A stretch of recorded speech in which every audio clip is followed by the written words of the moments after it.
Sejam bem-vindos ao programa Palestra na Fraternal. Hoje estamos recebendo o palestrante Glaucio Cordeiro, com o tema Nós e o Natal. Rádio e TV Fraternal, sempre em sintonia com você.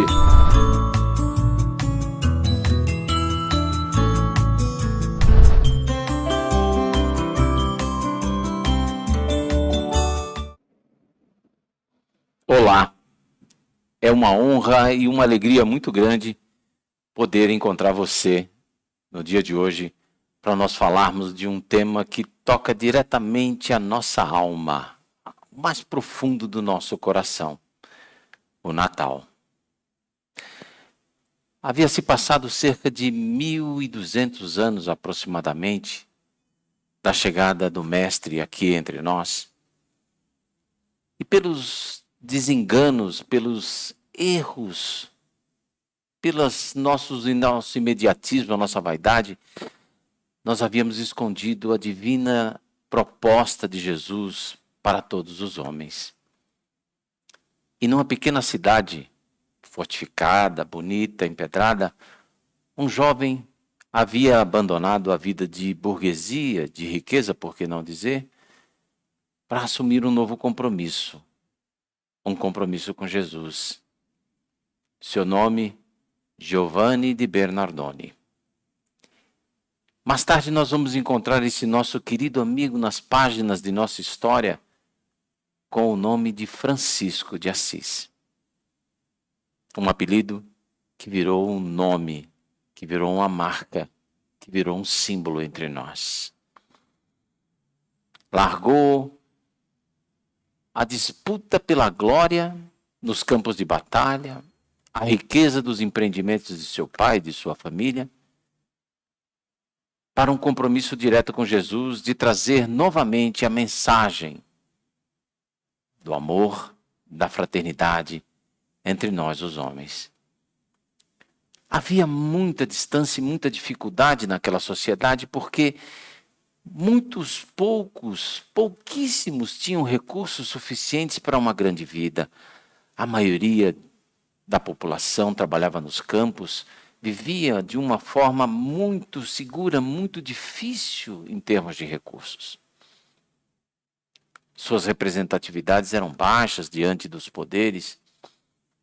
E quando se reuniam nos dias de domingo para a celebração da missa, eram obrigados muitas vezes a ficar nos bastidores da ocorrência para escutar uma língua que não compreendiam, que havia sido ocultada, de certa forma, da nossa parte, o entendimento do que trazia Jesus.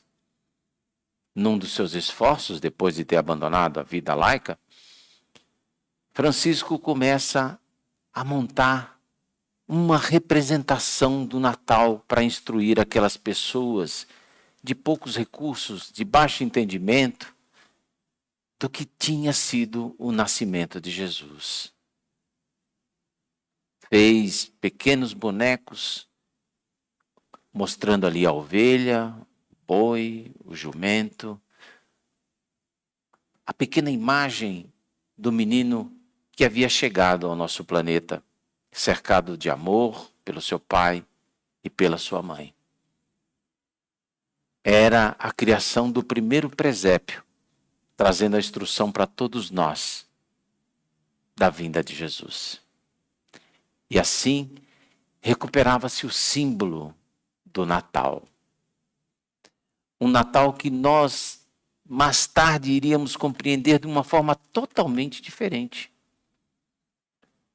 Além das escrituras serem difíceis para todos nós, elas trazem uma certa simbologia, uma mensagem que somente com o passar do tempo é que nós vamos conseguindo compreender, desdobrar, aproveitar em nossas vidas. Dentro do povo aonde Jesus se fez presente, existe uma tradição muito interessante em termos de representação da sua própria história. Existem poucos livros sagrados na Terra. Bibliotecas têm de monte, muitos índices, muitos títulos tentando imitar e trazer esclarecimentos para nós, seres humanos. Mas poucos são os livros sagrados. E a grande maioria desses livros sagrados, embora estejam sendo assim compulsados, estudados há centenas, por que não dizer há milhares de anos, muitos ainda não o compreendem.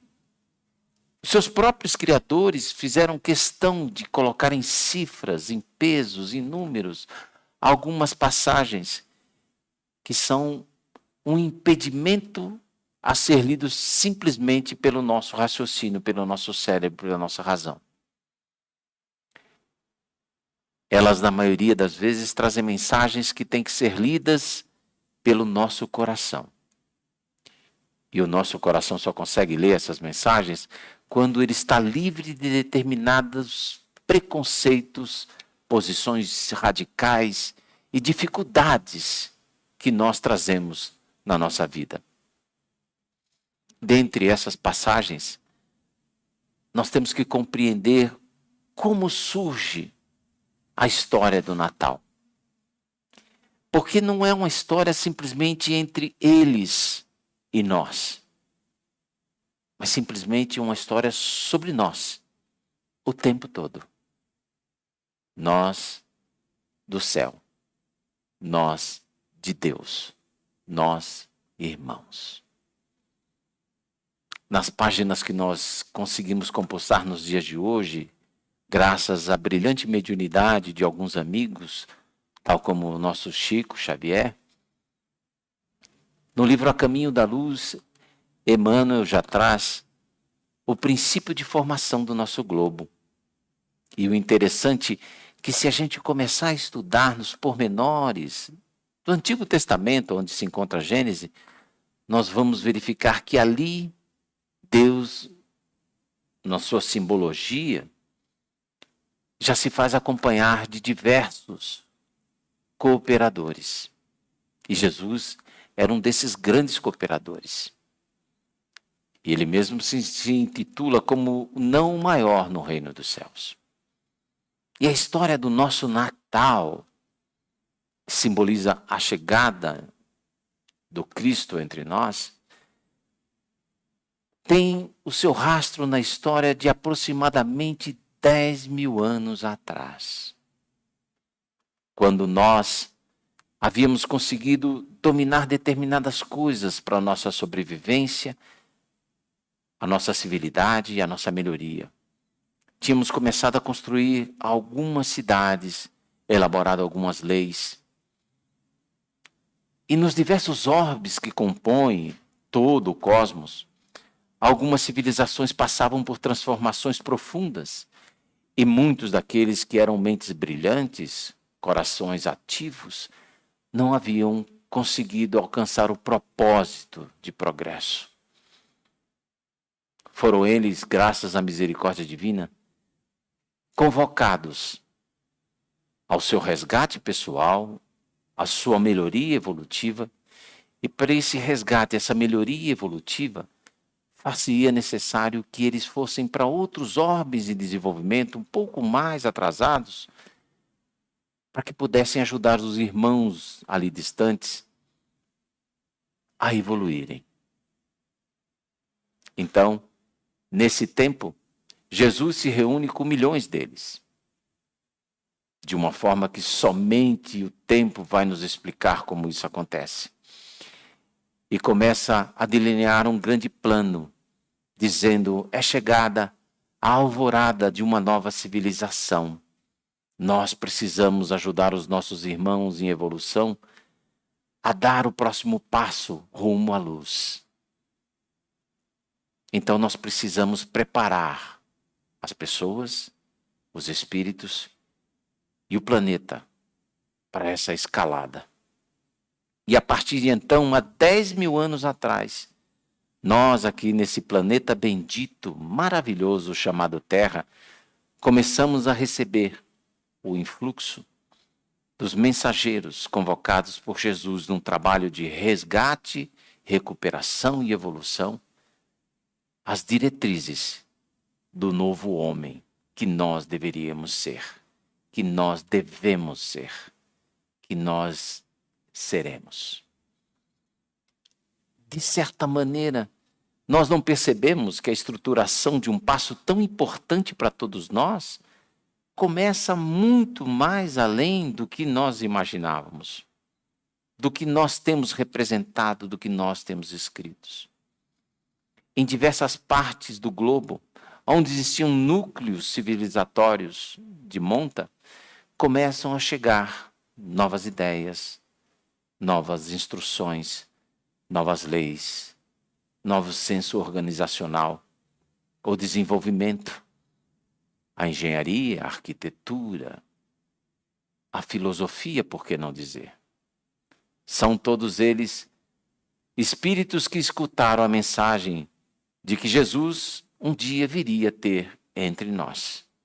E eles começam a preparar os nossos corações, as nossas vidas, para essa mensagem sagrada. Pouco a pouco nós vamos descobrindo, nesses diversos livros, nos diversos escritos mais antigos dessas civilizações que nos precederam, mensagens nos alertando do como nós deveríamos nos comportar. Havíamos saído do embate selvagem, do olho por olho, dente por dente, e começávamos a repensar as nossas vidas em termos familiares, em termos de clã, em termos de destino. E chegam para nós, no limiar de muitos anos passados, algumas instruções. As primeiras delas nos indicando o que nós não deveríamos fazer. Nós não deveríamos mais nos preocupar em matar. Nós não deveríamos absolutamente tramar para furtar, roubar, subtrair do semelhante algo que lhe pertencia. Nós não poderíamos de forma alguma menosprezar a criação, que é a obra de Deus.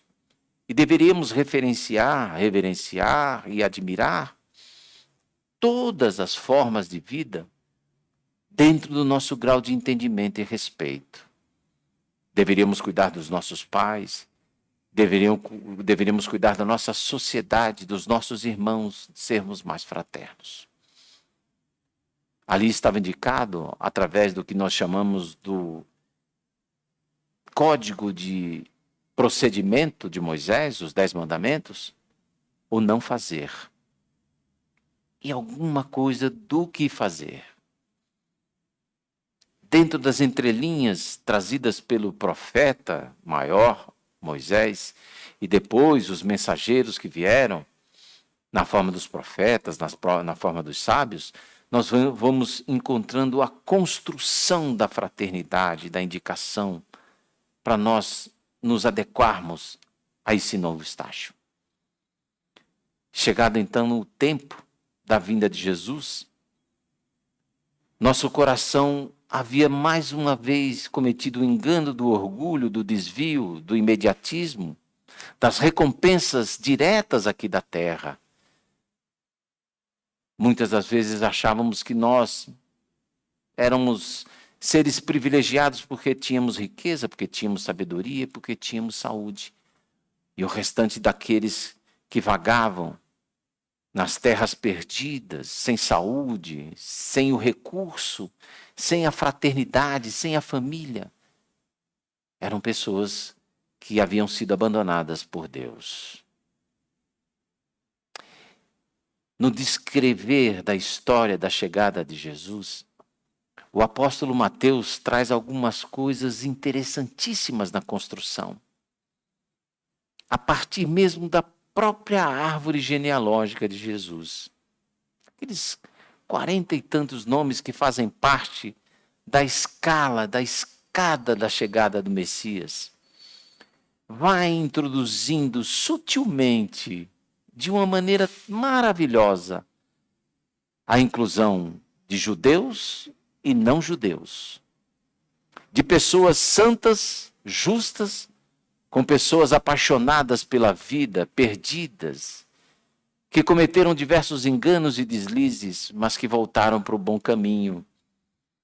Já mostrando ali que Jesus veio para a família humana completa. e não somente para aqueles que eram corretos, porque ele veio trazer um presente para todos, absolutamente todos que faziam parte da família humana. Nós vamos encontrar ali o nome de pessoas que cometeram erro. Se nós formos analisar a própria história dessas pessoas que está ali no Antigo Testamento. O abandono da vida reta, como por exemplo Jacó, que depois de muito bater lata pelo mundo, se é que nós podemos colocar nesses termos, resolve fazer o seu retorno para uma vida mais justa, uma vida mais santa, uma vida regrada. Nós vamos encontrar mulheres e não somente homens na genealogia de Jesus. Nós precisamos conhecer essa história, porque é a nossa história.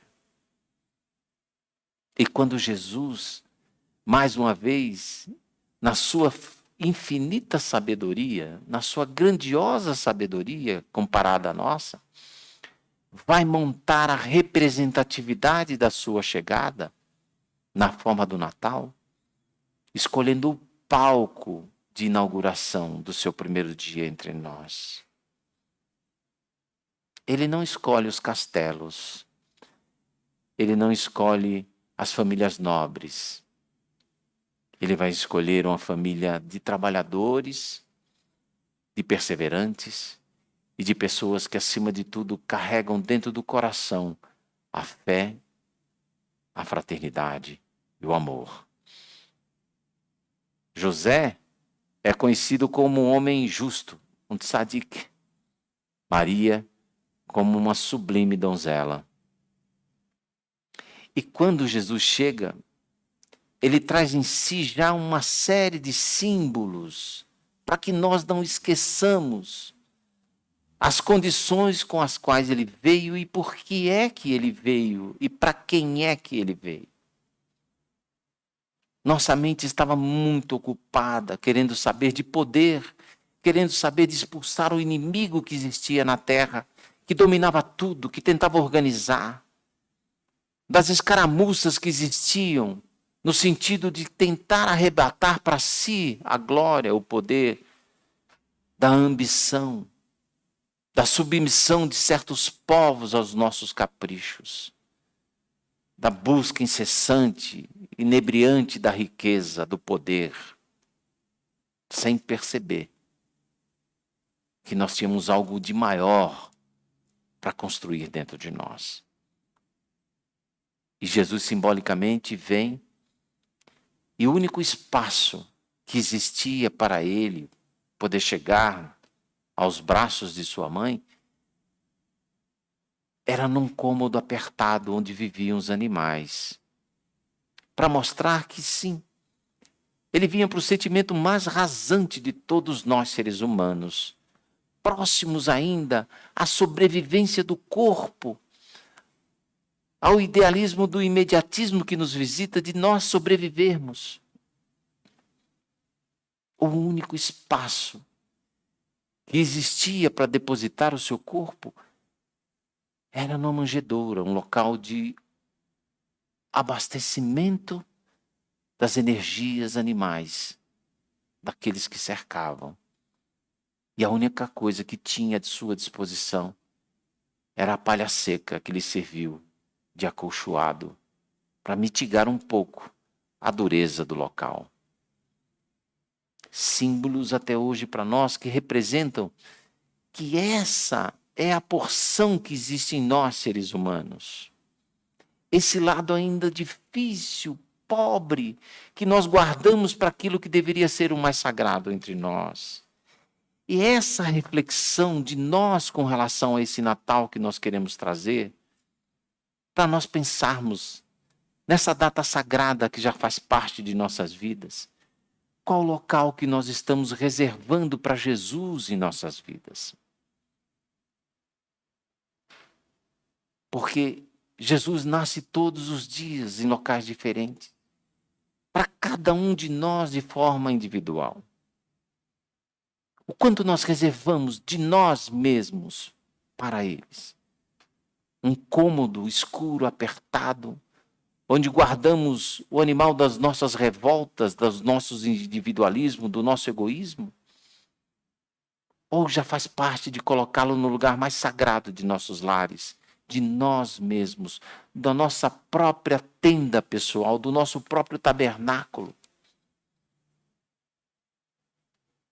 Essas coisas só vêm para a nossa reflexão a partir do momento que nós começamos a amadurecer um pouco mais, quando começamos a despertar um pouco mais para a vida, para as coisas magníficas que existem em torno de nós.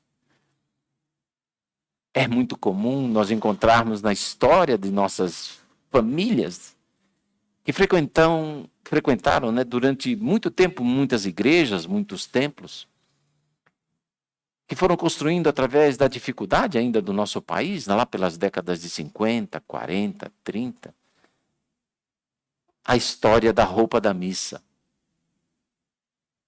do sapato de ir na igreja, que era só colocado depois que se atravessava aquelas estradas poeirentas, longas, que distanciavam os sítios dos centros das cidades pequenas, em que as damas e os cavaleiros às vezes lavavam os pés para poder calçá-los somente a partir da escadaria das igrejas. Era a roupa da missa, o sapato da missa.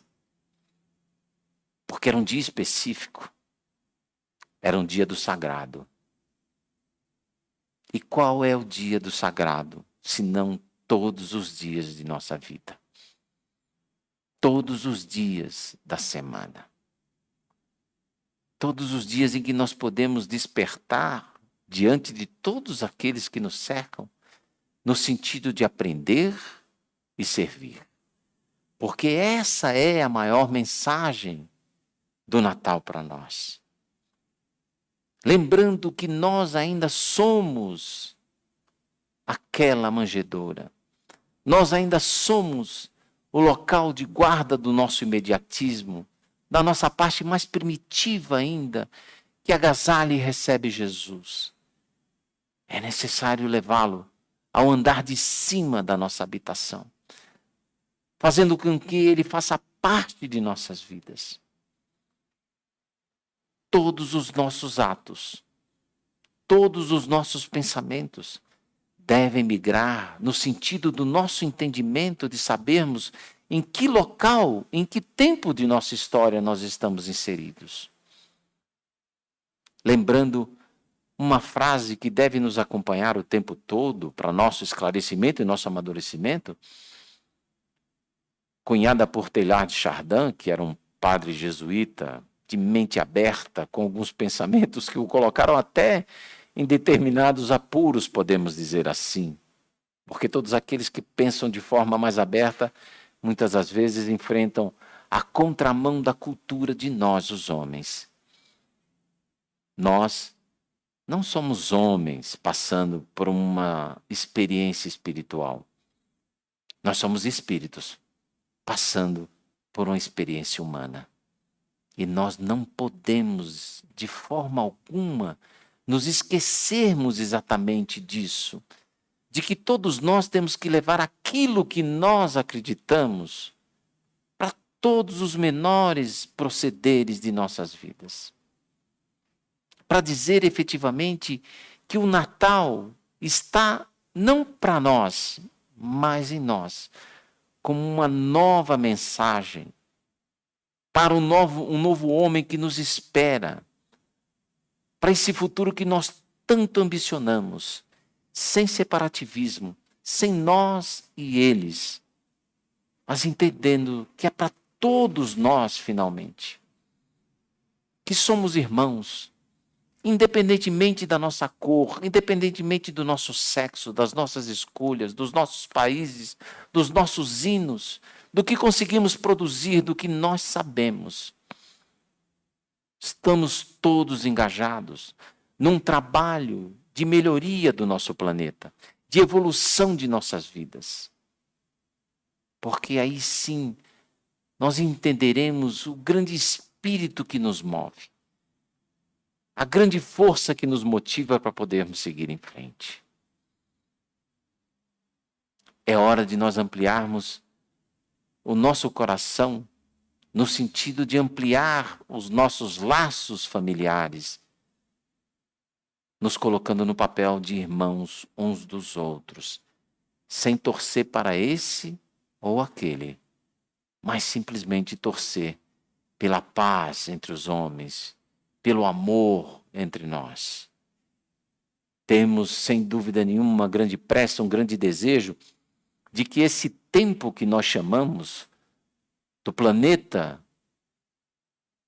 evoluído, do planeta onde nós encontraremos agora uma nova fase, venha antecipadamente para todos nós, através de nós, para que nós possamos nos posicionar como cidadãos do futuro e não ficar presos ao nosso passado, e não ficar presos às coisas imediatas, mas a grande recompensa de que é o de nada precisar, a grande recompensa de nada esperar. E nesse propósito do Natal, nós temos que lembrar os símbolos que vêm através dos homens que conseguiram romper esse imediatismo para trazer uma figura diferente de Deus, de sua infinita bondade, do seu amor para com os homens, para com toda a natureza, para com toda a criação. Ali, onde num determinado momento nós resolvemos construir a obra sacra da Catedral de São Pedro, foram construídas ali algumas obras anteriores, como, por exemplo, a Capela Sistina. E dentro da Capela Sistina, no seu teto, existe representação sobre grandes passagens da criação e da Bíblia. Dentre elas, existe a criação do homem. E como lembrou um amigo brilhantemente num dos nossos encontros, ele mostra ali, Michelangelo, que Deus, sustentado pelos anjos, tem o indicador da sua mão esticado em direção aos homens. Mas mostra a figura de Adão como homem, representando o homem, o seu dedo ainda não completamente esticado, de certa forma encolhido, para dizer que Deus vai ao encontro de cada um de nós e que a responsabilidade individual, nossa, de nós também irmos ao encontro de Deus. E onde está Deus?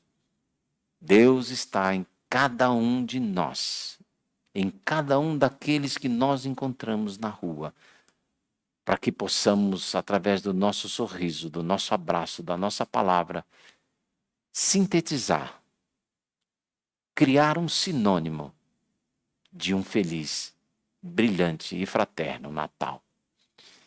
Que o Natal brilhe em nosso coração, brilhe em nossa família, trazendo paz, harmonia e amor para toda a humanidade. Feliz Natal, Jesus. Obrigado pelo grandioso presente que cada um de nós, no seu tempo e no seu jeito, conseguirá desembrulhar. Muita paz a todos.